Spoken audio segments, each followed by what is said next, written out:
Chapter 8. The Cities. Schools, churches, restaurants needed in the cities. Much more can be done to save and educate the children of those who at present cannot get away from the cities. This is a matter worthy of our best efforts. Church schools are to be established for the children in the cities and in connection with these schools. Provision is to be made for the teaching of higher studies, where these are called for. Our restaurants must be in the cities, for otherwise the workers in these restaurants could not reach the people and teach them the principles of right living. Repeatedly, the Lord has instructed us that we are to work the cities from outpost centers. In these cities, we are to have houses of worship as memorials for God, but institutions for the publication of our literature, for the healing of the sick, and for the training of workers are to be established outside the cities. Especially is it important that our youth be shielded from the temptations of city life. Precipitous moves to the country, not advised. Let everyone take time to consider carefully and not be like the man in the parable who began to build and was not able to finish.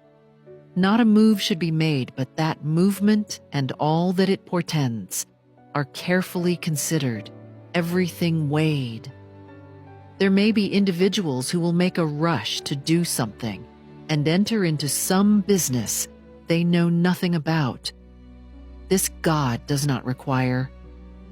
Let there be nothing done in a disorderly manner, that there shall be a great loss or sacrifice made upon property because of ardent, impulsive speeches which stir up an enthusiasm which is not after the order of God, that a victory that was essential to be gained shall, for lack of level-headed moderation and proper contemplation and sound principles and purposes, be turned into a defeat. The signal for flight from the cities. The time is not far distant when, like the early disciples, we shall be forced to seek a refuge in desolate and solitary places. As the siege of Jerusalem by the Roman armies was the signal for flight to the Judean Christians, so the assumption of power on the part of our nation in the decree enforcing the papal Sabbath will be a warning to us. It will then be time to leave the large cities, preparatory to leaving the smaller ones for retired homes in secluded places among the mountains.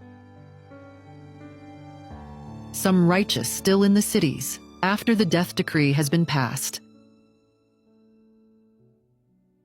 In the time of trouble, we all fled from the cities and villages, but were pursued by the wicked, who entered the houses of the saints with a sword. As the saints left the cities and villages, they were pursued by the wicked, who sought to slay them. But the swords that were raised to kill God's people broke and fell as powerless as a straw. Angels of God shielded the saints. Though a general decree has fixed the time when commandment keepers may be put to death, their enemies will in some cases anticipate the decree, and before the time specified, will endeavor to take their lives. But none can pass the mighty guardians stationed about every faithful soul.